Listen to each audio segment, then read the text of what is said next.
All right, just another show and tell today. Something new I've purchased. Now, which is it? Is it that? It is that. Okay, this is a Toolmakers Vise.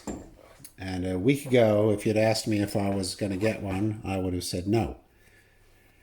And then, as always happens with me, a sale comes along and I start looking at something. I think, oh, that's not too bad. And so I investigate it further to see whether I would really want one or use one. And I did that in this case. The sale was on, there was a good discount, there was also free shipping, and because it's pretty heavy, it's nice to have free shipping.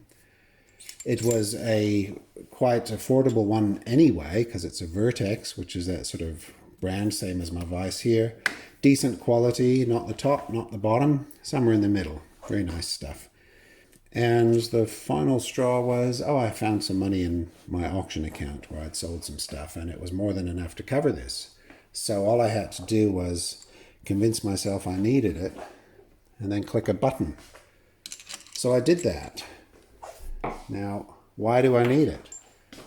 Well, I did a job a few days ago where I needed to clamp something, and I couldn't get it in a position where I could make the cut. And the kind of thing I needed was something like a tilting table, one of those, a rotary table, something like that. They're quite expensive. The cheaper ones are just a bit too crummy and not stable enough to use. And so I was looking at this, and first I went on YouTube and all the usual suspects who do videos like I do, and they always end up getting one of these. And what they do is they clamp it to their bench. Sometimes they have to make up some kind of mechanism to hold it. And they take this vise off and they put it away. And they put this down and they use that. And I've always seen that and I've gone, why are they doing that? Is it that, the need for precision? Well, I think this is precise enough for me. It's a lot smaller than this. That's like a 70 or 3-inch jaw. This is a 4-inch jaw. This mechanism where it puts pressure downwards as well as forwards, well, this has that as well, so there's no benefit there. And I just couldn't see the sense of it. And then I was looking at the specification of this, and because I was wanting to know, well, what is the precision? And the precision was 5 microns, 0.005 millimeters for any given surface.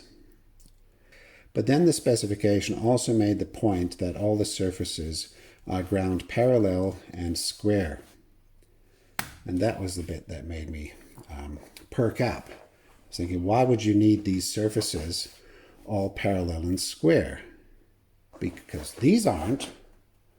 That may look parallel and square to that or to that, but it's not guaranteed to be, and there's no reason for it to be.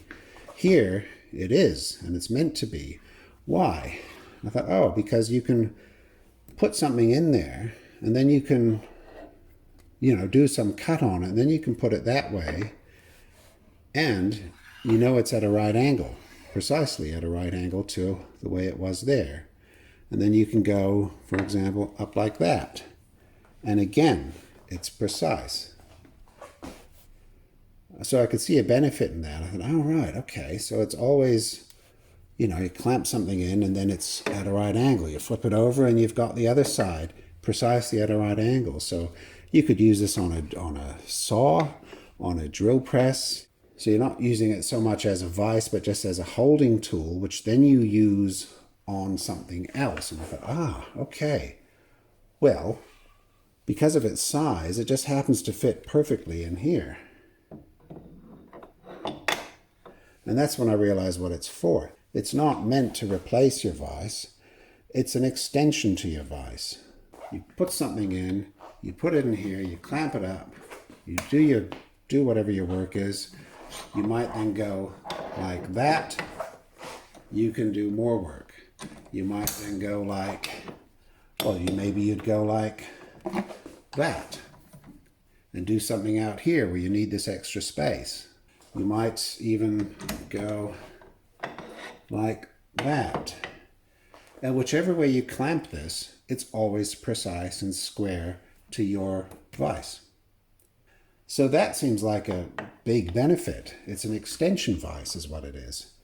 And I didn't know this until I got it, was that if you, for example, put it in here and clamp it, right, you've clamped everything up, and so that surface is in line with that surface, so everything's stuck in this vise jaw. But this is not. It's actually got a tiny little gap, just paper thin gap there on both sides. So you can do that. You can clamp things in there, and you can take it out and put it back in. Makes perfect sense, doesn't it? Even better, you can do this. Because this is holding the work, you can do things like that. Boom. Say I want to cut something at 45 degrees, or hey, I don't know, 48 degrees or something, right? I can do 45 just by sticking a dial on that right there, getting that flat. And other angles, I could get those parallels that have the angles on them, and I could use them on the back here, or on the front there, or set up the angle any other way. And because this is all separate, you can then, do it on all 6 sides of this tool, for example, like that. You can set up a stop in there. There's a threaded hole on each side, right there. And I'm telling you what, this is a lot more stable than the small VERTEX tilting tables I've seen, which are just inherently quite weak, and the mechanism that holds them tilted, they're just not strong. This is strong. And of course you can go like that. You can even go over there, and you could if you couldn't fit it in, if you didn't have the height in your mill, you could do that. So that's pretty great, I reckon. And that sold me on it. Now, again, when you go online and watch people with these, they're often trying to make something to clamp this. Some of these things have a slot along there on both sides, and then you're going to use your table clamps to clamp it down to your table. As I mentioned, I'm not doing that. It actually does have a slot here on either end to clamp it down. And what you would do is you'd clamp it that way if you had to. That would be fine. Don't need to do that because I've got a vise. Now what these holes are for is actually to put something like that in. And that's if you're, say you're doing some repeat work on an angle like this, and you undo it, it provides a stop so that this jaw doesn't go flying off and damage your bench. That's what that's for. That rod comes with it. It all comes in this big blue box. And as for the precision, I will show you some video right now where I ran it around my surface plate to check it over to see if it was actually precise.